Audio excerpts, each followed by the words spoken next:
रामनवमी है, रविवार को क्या है? रामनवमी। और हमारे स्कूल में आज हम रामनवमी सेलिब्रेट करने वाले हैं। क्यों? क्योंकि संडे तो छुट्टी होती कि नहीं? इसीलिए आपको पता लगना चाहिए कि रामनवमी क्या होती है। तो आपको उसकी स्टोरी सुननी है? तो आप चुपचाप बैठोगे और सुनोगे। Very good, very nice. चलो क्या करो? Very good. ओके, अभी मैं आपको श्री राम की छोटी सी स्टोरी आपको सुनाने वाली हूँ। आप लोगों ने ध्यान से सुनना है। देखो, एक अयोध्या नगरी थी। क्या थी? अयोध्या नगरी थी। और अयोध्या नगरी में दशरथ राजा थे। कौन थे? दशरथ राजा। और ये दशरथ राजा का क्या है? महल है। ओके, तो दशरथ राजा के 4 पुत्र थे, तो यानी 4 बच्चे थे। और उसमें सबसे बड़ा बच्चा था हमारे भगवान श्री राम। ये कौन है? भगवान श्री राम। देखो, राम के हाथ में क्या है? धनुष बाण होता है, बराबर? ये होते हैं राम। ओके, और इस राम का जन्म चैत्र महीने में 9वें दिन हुआ था, इसीलिए उसको नवमी कहते हैं। समझ में आया? तो रामनवमी हम इसलिए मनाते हैं क्योंकि उस दिन श्री राम का जन्म हुआ था। ओके, बोलो सियावन रामचंद्र की जय।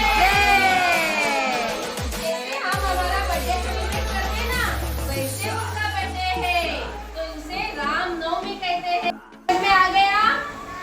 ओके, किसका है सेलिब्रेशन? राम का। राम के बाद उसके दूसरे पुत्र का नाम था भरत। क्या था? भरत। और फिर तीसरा पुत्र था लक्ष्मण। और चौथे पुत्र का नाम था शत्रुघ्न। ऐसे दशरथ राजा के 4 पुत्र थे, 4 बच्चे थे। समझ में आया? ओके, सबसे बड़े बच्चे का नाम क्या है? राम जी, रामचंद्र की जय। रामचंद्र की जय। ओके, की दूसरी पत्नी थी कैकेयी। और कैकेयी ने दशरथ राजा को कहा कि श्री राम को आप वनवास भेज दो।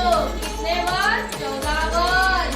और फिर दशरथ राजा ने कैकेयी रानी को वचन देने से रामचंद्र को कहा कि आप 14 वर्ष वनवास जाना होगा। तो रामचंद्र ने उनको मना किया? नहीं। रामचंद्र माता पिता की सभी बातें सुनते थे। आप भी सुनते हो अपने माता पिता की सभी बातें? मम्मा पापा की बातें सुनते हो? सुननी चाहिए। देखो, ये भगवान राम थे कि वो कभी अपने माता पिता को मना नहीं करते थे। तो हमें भी मना नहीं करना है। हमारे माता पिता जो बोलेंगे हमें करना है। हाँ, तो श्री राम कहाँ गए? फिर वनवास गए। चलो हम उसकी वनवास की स्टोरी आगे सुनेंगे। ओके, श्री राम वनवास के लिए चले गए। वनवास यानी जंगल चले गए। तो उनके साथ उनका छोटा भाई लक्ष्मण भी गया। और राम की पत्नी थी माता सीता देवी। और सीता देवी भी राम के साथ वनवास चली गई। और वनवास जाके ये लोग महल करना, वनवास में जंगल में महल होता है, बड़ा पैलेस होता है? नहीं, वनवास जाके तो एक कुटिया में रहने लगे। एक छोटी सी कुटिया में वो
खींच रहा हूँ, जिससे बाहर आपको नहीं जाना है।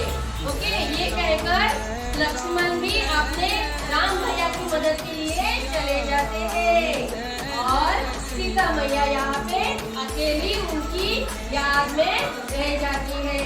तभी उसी वक्त वहाँ पे कौन आता है आपको पता है? एक साधु महाराज आ जाते हैं और साधु महाराज कहते हैं, ए मैया भिक्षा दे, ए मैया भिक्षा दे। और फिर सीता मैया भिक्षा देने के लिए जाती है, पर वहाँ पे लक्ष्मण रेखा थी, बराबर? तो लक्ष्मण रेखा उसको उससे बाहर जाना है उसे नहीं, पर साधु कहता है आपको लक्ष्मण रेखा ले पार करके मुझे भिक्षा देना पड़ेगा, नहीं तो अनर्थ हो जाएगा। तो फिर सीता मैया सोचने लगी कोई भी साधु यहाँ से भूखा नहीं जाना चाहिए, इसीलिए सीता मैया ने वो लक्ष्मण रेखा पार करके साधु को क्या दे दिया? भिक्षा दे दी। और वो साधु नहीं था, वो कौन से पता है आपको? रावण। कौन से? साधु के भेष में रावण थे और रावण ने सीता मैया को लेकर चले गए, श्रीलंका चले गए। सीता मैया को उठा के वो सीता मैया को लेके गए। और फिर क्या हुआ? राम आ गए, राम आ गए। उन्होंने देखा कि सीता मैया नहीं है, उनके साथ लक्ष्मण भी आ गए और उन्होंने देखा सीता मैया नहीं है। वो ढूंढते रहे, पूरे जंगल जंगल जंगल घूमते रहे, सीता मैया को ढूंढते रहे कि कहाँ है सीता, कहाँ है सीता। तब उन्हें एक पक्षी का जटायु कहा सीता मैया को रावण उठा के ले गए हैं। तो फिर राम और लक्ष्मण दोनों भी सीता मैया को लेने के लिए श्रीलंका जाते हैं और श्रीलंका जाके श्री रावण का वो लोग क्या करते हैं? वध कर देते, रावण को मार गिराते थे। और फिर सीता मैया को वो लोग अपने साथ में लेके आ जाते हैं, अयोध्या जाते हैं। ये पूरा 14 वर्ष का वनवास है। जब उन्होंने रावण को मारा ना, उस दिन एक जो दुष्ट होती है उसे खत्म किया। तो उस दिन हमारे यहाँ पे हमारे भारत वर्ष में क्या मनाया जाता है? दशहरा मनाया जाता है। क्या मनाया जाता है? दशहरा। राम का जन्म होता है तभी रामनवमी, जो हम अभी सेलिब्रेट कर रहे हैं, रामनवमी राम के जन्म के दिन। और जब रावण को मारा उस दिन दशहरा सेलिब्रेट किया जाता है। और ये तीनों भी 14 वर्ष वनवास करने के बाद जब अयोध्या नगरी जा रहे होते हैं, तभी यहाँ पे इनके स्वागत के लिए सभी ने गुड़ी उठाई थी। गुड़ी हमने भी बनाई थी ना गुड़ी, और देखा आपने? आपको समझ में आया गुड़ी पड़वा हमने किया था? तो राम लक्ष्मण और सीता मैया के स्वागत के लिए सभी के घर पे गुड़ी उतारी गई थी और वो दिन हो गए गुड़ी पड़वा। समझ में आया आपको? तो ये सब राम की स्टोरी मैंने आपको यहाँ पे बता दिया। आपको समझ में आई? तो बोलो सियावन रामचंद्र की